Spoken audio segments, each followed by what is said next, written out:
Now it's time for our Ask Me Anything question. Y'all have been leaving me questions, audio files in the app, and I'm loving it. Please do so. Astro Besties, please. Hi, Chani. Hi.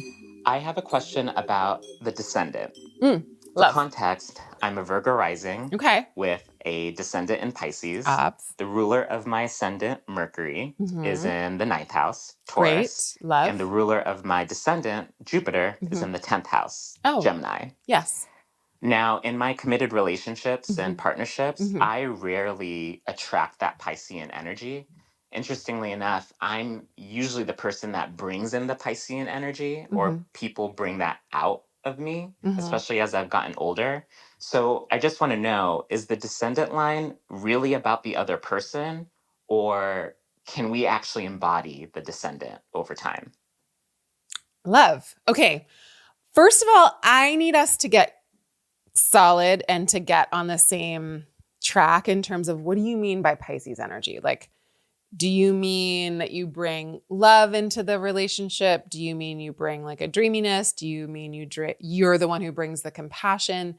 What do you mean by you bring the Pisces energy? That's one of my things. Another thing is that because the ruler of your ascendant, i.e. the planet that steers the direction of your life, is in the ninth house, the ninth house is about philosophy. It is about religion. It is about spirituality. It is about astrology.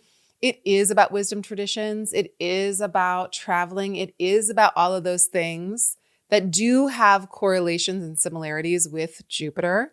So I don't know if that's also what you mean you bring in. Like you have a natural teacher energy. You have a natural like professor energy. You have a natural maybe cult leader energy. Just kidding. But you know what I mean? Like you can be like a spiritual leader, teacher, or someone who is espousing wisdom. You're ruled by Mercury, the planet of communication and teaching and magic. And it's in that place of religion, spirituality, academia, travel, media, publishing, all of that. So it's a very much about that. So I don't know if you mean that you bring that kind of like teaching, philosophical kind of energy into the relationships.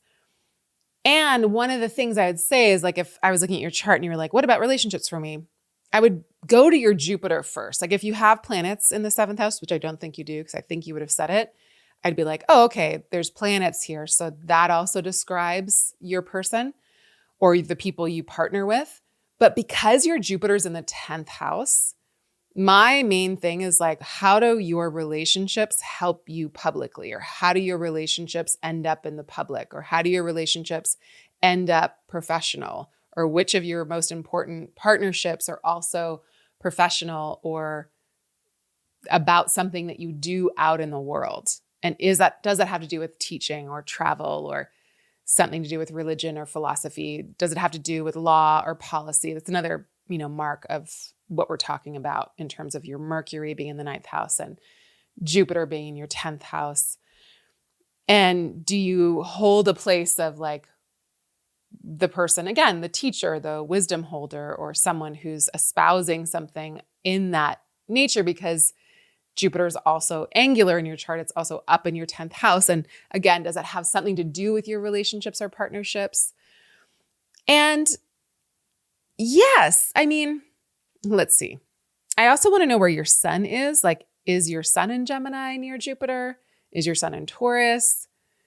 Because I know that like when the ruler of somebody's descendant is next to their sun, it can feel like, oh, I'm also that. Like I am both my ascendant and descendant because the planet carries that energy with it. So I'd also want to know if there was any connection between Jupiter and your sun.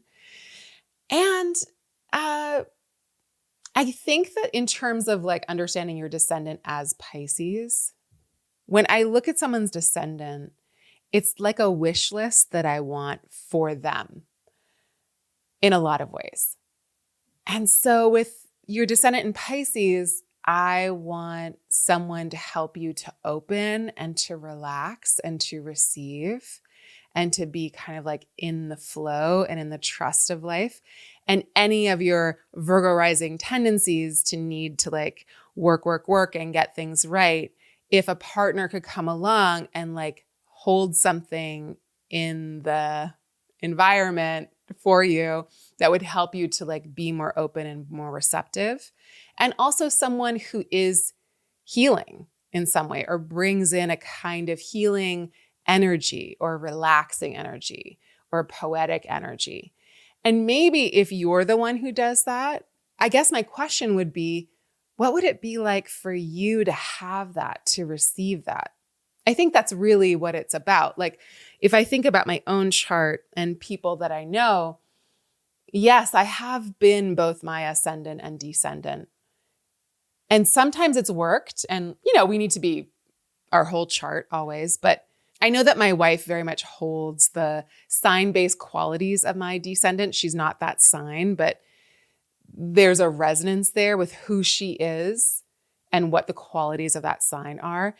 And so I've had to be the qualities of that sign in a way that kind of exhausted me, or I did it in a way that wasn't necessarily healthy, or I had to do it in a way when I was younger.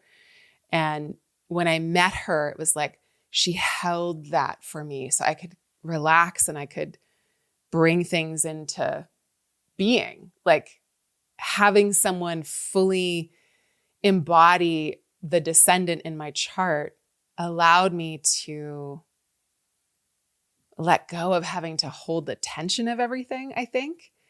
And it allowed me to receive and to build and to create and to do a lot of stuff. So I think I also need to know a little bit more about how it functions in your life and if that's a good thing, if it's a tiring thing, if you get drained in relationships, if you give over too much in relationships, if you become a doormat in relationships. Not that that's, has to be a Pisces signature, but that could be a part of it. Like, is there a leakiness in the relationships? Or do you have really good relationships where you feel like, I'm both the Virgo and the Pisces in the situation, and what are your partners bringing in?